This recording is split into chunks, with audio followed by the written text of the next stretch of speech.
Knowledge. Please join me as we welcome Mr. Luis Domingo.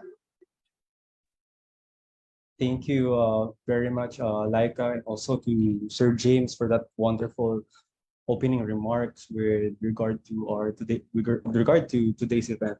Actually, it's very timely to talk about nationalism this month, not only because it's the theme of the National Historical Commission of the Philippines with regard to this 3-year celebration of nationhood and independence, but I would like to differ from the theme itself. You see, as a scholar of nationalism, it is one of my tasks to critique also this form of nationalism that we want to enjoy today, and the nationalism that we used to learn.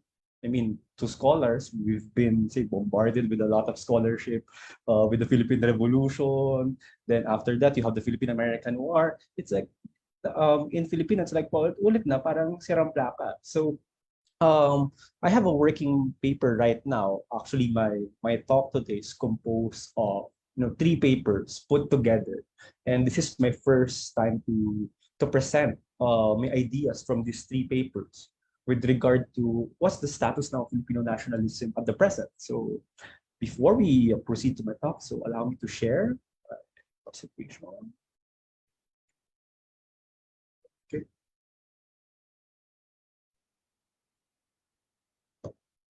Okay.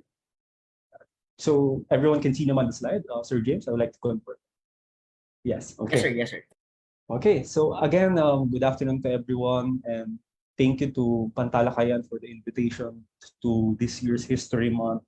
Actually, I got also an invitation to talk about History Month with regard to nationalism, but I think the invitation today, I think it's more timely because I get to talk with students, and my other invitation is to talk with scholars, and not that I don't want to talk to scholars anymore, but I think students need to learn more about this. That's why I accepted this invitation. Also to Professor John Edward Alfonso, who used to be my colleague at the Graduate Studies in Santo Tomas. So thank you for the invitation as well. So last June, upon the commemoration of the Philippine Independence Day, the National Historical Commission of the Philippines launched what they call the 125th anniversary of Philippine independence and nationhood. According to them, and I would like to quote, it's a multi-year commemoration that seeks to highlight the events and realities that gave birth to the Filipino nation from the proclamation of Philippine independence on 12 June 1898 in Cavite, Cavite, up to the end of the First Philippine Republic on the 23rd of March 1901 in Palanan, Isabela. And I've talked to my colleagues in the commission. It's a 3-year celebration wherein they will trace from the proclamation of Philippine independence until the capture of Aguinaldo in Palanan, Isabela. So it's like a walking event in this 3-year context. And one of the biggest historical organizations in the country, the Philippine Historical Association, has also dedicated their national conference this year to the retrospections of independence and nationhood. And I've seen colleagues already, other historians, graduate students who will be presenting their paper on this particular conference about nationhood and independence. I tried not to present any paper as of now to this conference because I'm still trying to work on this particular project that I'm about to present today. Most historians would agree that the formulation of Filipino identity is found in the development of nationalism as both a concept and ideology in the 19th century. Its the highest expression was the Philippine Revolution in 1896. Given the absence of Philippine civilization in the pre-colonial past, the people's struggle for liberation is the best connection of the present people with the past. You see, Filipinos cannot see evidences of Philippine civilization, which is correct. We learned in our Philippine history classes that Filipino culture during the pre-colonial days is very fragmented. We're not a one kingdom, a one empire that existed compared to our Southeast Asian counterparts. unless you want to believe the what we call Maharlika Kingdom. But you see, we still don't have any evidence to prove if such thing exists in the past, except some YouTubers and some social media influencers will tell you that it exists. But again, it doesn't exist. A Philippine civilization, we have no evidence of such Philippine civilization, so we trace our heritage as Filipinos to the Philippine Revolution. And I think Sir James also mentioned about Reynaldo Ileto, and it was Ileto who first tackled this in his concept of the unfinished revolution. Besides, Filipinos or Filipino is not a race, but it's an imagination of identity as a response to colonialism. And I borrow these ideas from Benedict Anderson's idea of nationalism. Scholarship on nationalism, however, should not only be based on ideas on the revolution and independence. Although it is the highest expression of our national identity, we have to ask the question, what happened to Filipino nationalism after independence? Meaning, the idea of nationalism should not be limited to Jose Rizal, Andres Bonifacio, Emilio Aguinaldo, then that's it. After the independence of the Philippines, we have to ask what happened to the idea of Filipino nationalism. However, in our own historical context and experience, there posits a problem to this inquiry. For example, in Philippine history, we have 3 recorded independence dates. But of course, the country only celebrates one. The first, you're very aware of this, is the 12th June 1898. It's the current date of our Philippine government's recognition, and we celebrated it a few months ago. And in 1898, we remember that General Emilio Aguinaldo, the revolution's leader, declared independence at Kawit, Cavite. It ended the more than 300 years of Spanish colonial rule in the Philippine Islands. And in the following year, he was declared president of the First Republic under the Malolos Constitution. And the second was during the Japanese occupation of the Philippines. I hope some of you are history majors and history enthusiasts and buffs. You know that we have a second Independence Day that happened in 1943. So in the Empire of Japan sponsored what we call the Second Republic on the 14th of October 1943 with Jose P. Laurel as its president. It was a kind of revival of the First Republic that was short-lived in 1901 when the United States interrupted the Philippine Revolution and the newfound republic. And the third one, we are aware of this. We still actually commemorate this. We call this the Republic Day. The third was on July 4, 1946. Right before the Second World War ended in the Pacific, the United States reclaimed the Philippines from Japan, reinstating their rule and keeping their promise of independence. The Americans, quote unquote, granted the Filipinos their long-aspired independence on July 4, 1946, which is very similar to the date of the United States Independence Day, as a sign of American nurturing, upholding their civilizing mission of the manifest destiny and the white man's burden. We're all aware of this.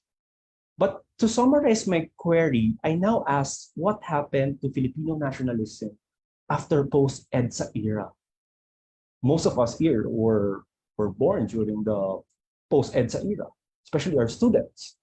And what happened after 1986? How do we appreciate? How do we remember? What is our idea of Filipino nationalism? And how do we understand nationalism today? For the longest time, we have seen in the Filipino context the idea of nationalism as a constructive element. It unifies, it creates this one identity, what we call Filipinos. Some of us here are Kapampangan, some of us here are Tagalogs, here in Baguio, some of us are Ilocanos, even indigenous peoples. Also in Pampanga, indigenous peoples. We have Bisayans, Bicols, different ethnicities. But then, with Filipino nationalism in the 19th century, it created this concept of Filipino. We're now one in nature. And we failed, however, to see nationalism as counterproductive and destructive in nature throughout historical development. How it was unable to unite the Filipino identity or the Filipino people, rather, it divided the Philippines and divided its people. So in this presentation, I hope not only to trace historical development of nationalism in the Philippines, but to construct how Filipino nationalism fared in the post-EDSA era. And I want to introduce this concept by borrowing the framework of the historian of political thought, si Anton Jaeger. According to Anton, from post-politics, we now entered a period what we call hyperpolitics. Although his framework fits more of Europe, I think it extends on a global scope. So borrowing this framework, I try to use this to interpret how we understand nationalism in the present period. For example, in the Philippines, in 2016, Rodrigo Duterte's political camp experimented with the use of social media not only for political branding, but also to rally support, generate aggression for the other camp for political purposes. Various candidates also adopted a similar blueprint in the last election, and it continues to be relevant today. During the when like I introduced myself, I consider myself a scholar of nationalism in Southeast Asia. I try to compare the Philippines with the experience of Thailand, with the experience of Indonesia and Malaysia, and we can see that this similar blueprint used by Duterte after that elections was already used in other countries or to our neighbor countries. And you see, the similar case happened in the last elections. So according to Anton Jaeger, the political theorist Paulo Gerbaudo has described the new protest movements with reference to the loose and what we call bodies without organs, clenched and muscular, but without a real internal metabolism, subject to constant constipation and impotence. That such a fluid form of authoritarianism, calling on presidents to cancel elections, for example, and sidestep parliaments, chimes harmoniously with today's stagnant service economies, is also hardly surprising to see. We are now in an age of changing employment contracts, for example. Growing self-employment does not stimulate long and lasting bonds within organizations. So you see today, we live in a different world. Um, like this webinar today. We are from different places, but we get to gather with each other. Before, they don't have this kind of technology. When they have talks, when they have workshops, when they want to talk, things as highly as intellectual as this or engaging as this, they meet together. And there's a different bond compared to what we are experiencing today. So in Anton's study, he studied the Americans. And according to him, 4% of Americans now are leaving their regular work. They don't want to go to office anymore. They don't want to go to schools anymore. And similar to Filipinos, you see a lot of Filipinos, they ought not to afford, I mean, not afford, but to say, get education anymore. So, pwede naman ako mag-freelance, pwede naman ako magtrabaho kahit wala akong, kahit di ako nakapatapos, that's fine. And it creates this idea wherein we're losing the idea of masa or masses.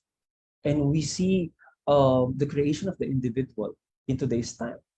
In our case, in the Philippines, political entities harness mobilization in the social media space, consuming social media content from various platforms and deciding our ideological orientation and decision-making from the said contents that we consume every day.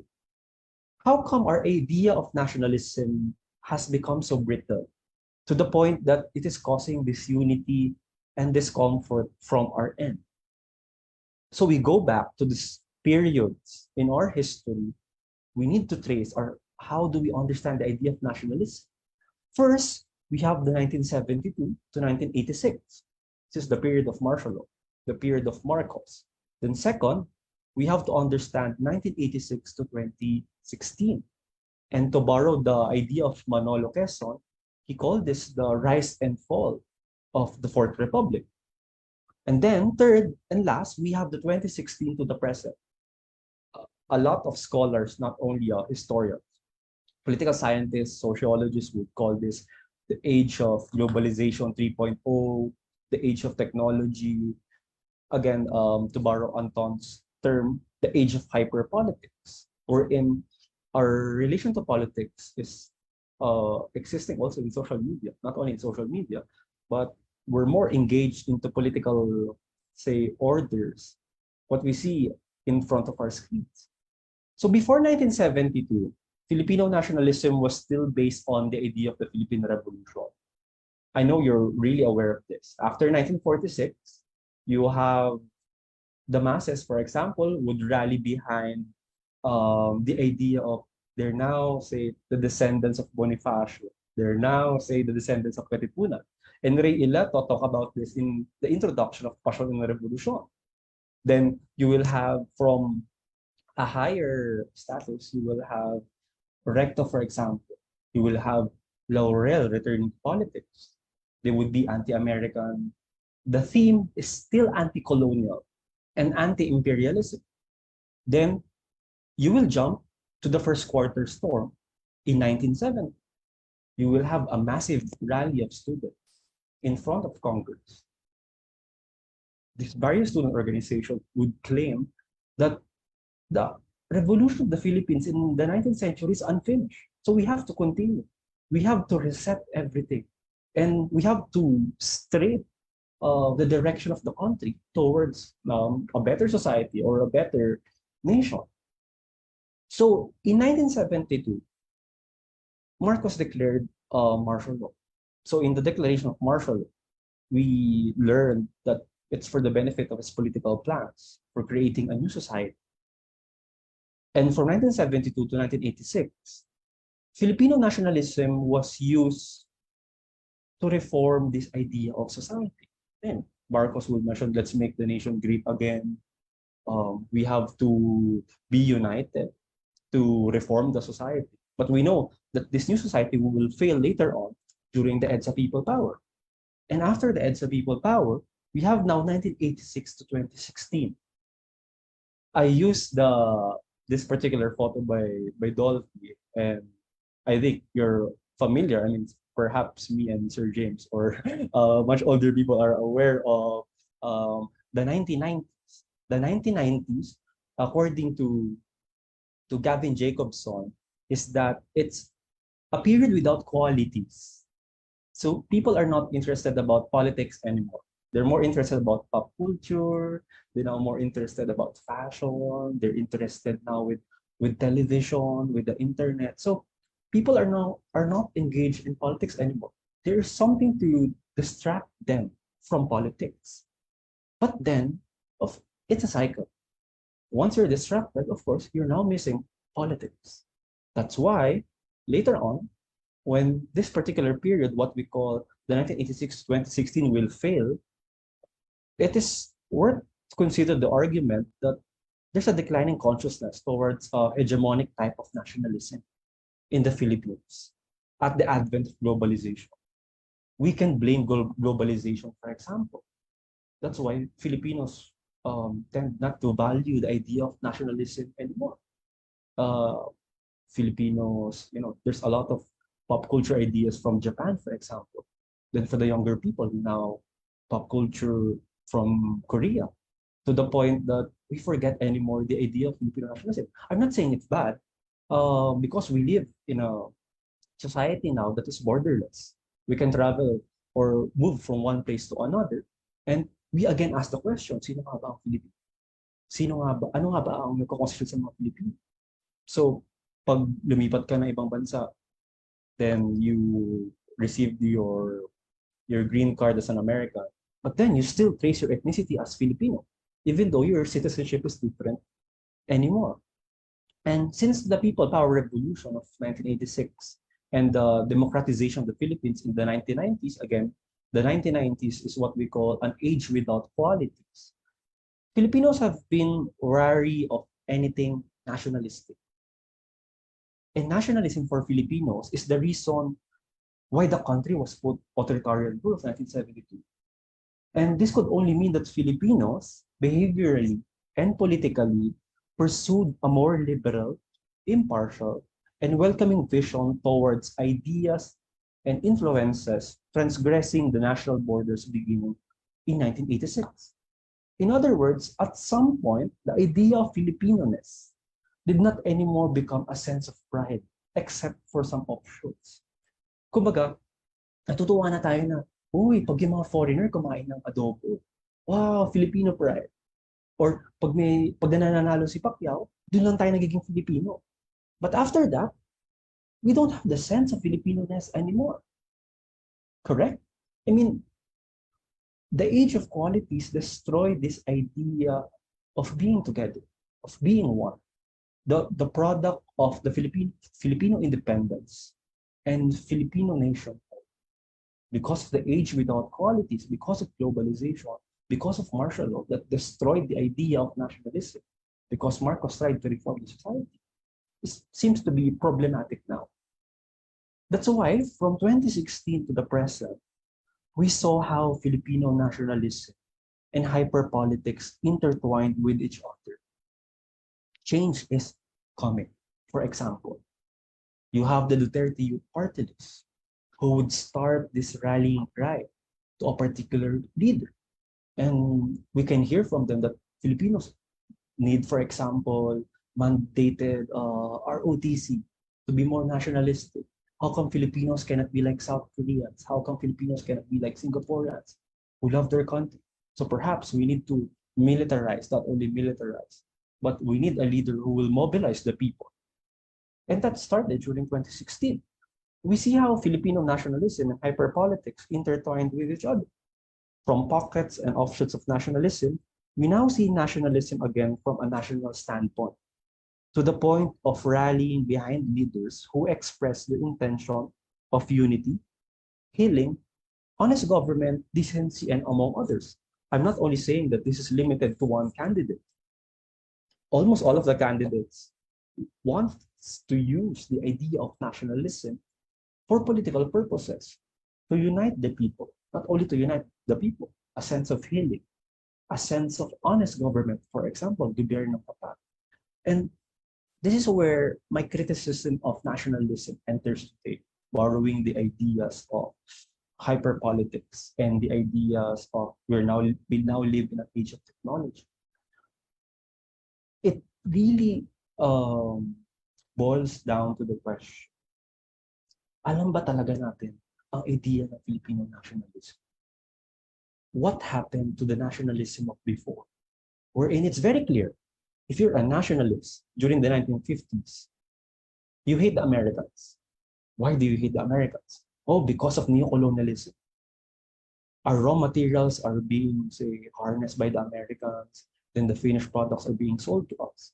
We have the military base agreement. How come we're a sovereign country, but then they get to use our military bases? We became magnet of aggression, for example. It's very clear. During the Cold War, nationalism have a good definition. For the masses, for the students of the first quarter storm, or the student activists in the 1960s and the 1970s, it's very clear. We are nationalists because we want a better life for Filipinos. But then, come martial law, Marcos will use the idea of nationalism to reform society. Then, after 1986, Filipinos would be allergic now to nationalism. Ayaw na nila mag-organize or mag-mobilize to the idea of nationalism. Only small groups would be interested with the idea of nationalism. Then enter the age of globalization, the age without qualities. So again, natatabunan na sa utak or sa consciousness natin yung idea ng nationalism. To the point when we realize now, and you cannot blame these people who would try to rally themselves to such leaders because they see that we're not nationalists anymore. But again, how do we define nationalism in today's term? That's why, if come to think of it, most of scholars of nationalism in the Philippines would still discuss about the revolution because they're very afraid to come into agreement or to face what's happening in today's or understanding of nationalism. Because we're very afraid to come into agreement with the idea of nationalism that is destructive, that is causing disunity. We want an idea of nationalism that makes us united as a people, that give us pride as Filipinos. However, the big problem is how this form of nationalism was boxed and bastardized. And I want to conclude my talk and presentation today. I don't want to keep it long because I want to have a good discussion. I want to hear the students in their opinions about this presentation. We could ask the question again. How do we fully understand ourselves as Filipinos? Perhaps this gave us the idea how shallow we know our idea of Filipino nationalism. Shallow to the point of being limited to, like I mentioned a while ago, Manny Pacquiao, Adobo, Heidelin Diaz winning the gold medal. How come Filipino nationalism appeals to authoritarianism? Not only to authority, but to a certain degree to political personalities. How come Filipinos rally behind Robin Padilla? Oh, because Robin Padilla argued that he's a nationalist Filipino. Ang unang pangulo ba naman in movies. But then, Robin Padilla would also argue na ipadala daw siya sa West Philippine Sea, di ba? And defend the Filipino nation. He will organize a militia, for example, to just combat the invaders. Beyond the mass appeal of the revolution, I want students to reflect on this. So beyond the mass appeal of the revolution, Filipinos have a long-time relationship with authoritarianism. And Alfred McCoy argues that it is traceable to the Philippine Commonwealth, when Manuel Quezon took control of the manipulation of media, the manipulation of constitution, and the government financial agencies, near total control of normally autonomous areas of the state. But I have to a certain degree, I have to say that we can trace the idea of authoritarianism to Emilio Aguinaldo, to the First Republic, how Emilio Aguinaldo governed the people back then. It reveals that the history of Filipino strongmen, from Quezon to Marcos to Duterte, and we don't know if there will be another form of Marcosian nationalism or future leaders that would be like them, is built on the role of performative violence in projecting domestic strength and complementary need for diplomatic success. Therefore, we can conclude that the Filipinos' authoritarian inclination existed at the nation's formation prior to understanding it in relation to Duterte's authoritarian rise to power. It is important to mention also how these Filipino strongmen have made capital of the Philippine Revolution or their relationship with it in the context of the direction of their political rule. In other words, we can say that our understanding of Filipino nationalism today, the immense support to the current president, together with a renewed sense of pride and identity, the aggressiveness, the fanaticism building inside social media spaces, and still of little depth. I'm sorry to say that, and I know this would be controversial to say, that our sense of nationalism is still very shallow to understand. And that's a good reflection to start with. How do we understand Filipino nationalism? Perhaps from there we can start, not only just move on, but to reflect on our society. How can we move forward? Not just only move on, but move forward. Speaking of historical context, we can conclude for now that we can understand our nationalism today in the post-EDSA era as a revival of the nationalism we know during the Philippine Revolution. While is it still based on our revolutionary heritage, hyper-political in nature. And to quote again Anton Jaeger, if everything is political, then nothing is political. Thank you very much for listening to my very short presentation about this work in progress paper.